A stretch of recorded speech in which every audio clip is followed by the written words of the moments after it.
Hi, my name is Tim Peterson, and today is October 24th, 2021. Here's my sheet with some of the terms I'll be using. And today I am making this video for the Module 9 discussion, which is over the dissection of the sheep heart.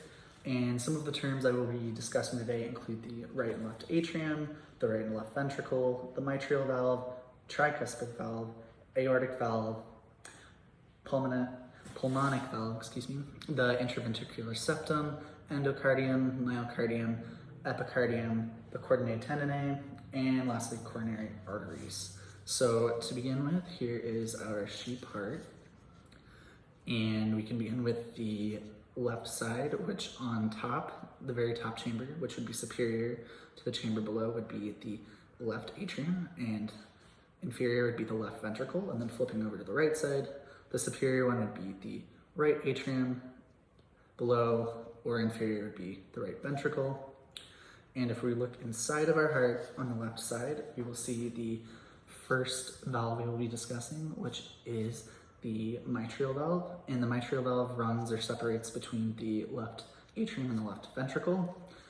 And then on the right side, we would have the tricuspid valve in here, which separates the right atrium from the right ventricle. Going back to the left side, we would have the aortic valve, which separates the left atrium from the ascending aorta. And we also have the pulmonic valve on the right side, which separates the right ventricle from the pulmonary arteries on this side. And located in between the left and the right ventricle would be the intraventricular septum, which if we look inside of here, we can see is located between the right and the left ventricles. And next I will discuss the various layers of the heart, which include the endocardium, the myocardium, and the epicardium.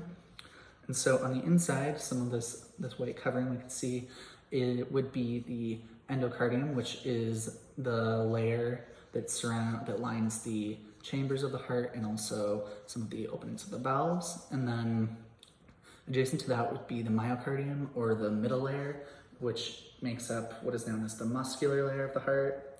And lastly would be the epicardium, which is the outer layer of the heart. And moving on to discuss the chordinae tendineae. If we open up and take a look in here, we can see these various string-like bands that are connecting to some of the valves. And basically this is the chordinae tendineae, and it's kind of just serves as a way to anchor the different valves. And lastly, we can talk about the coronary arteries, which they're kind of hard to make out due to all of the tissue and the fat located around the heart, but they would be wrapped around the outside of the heart.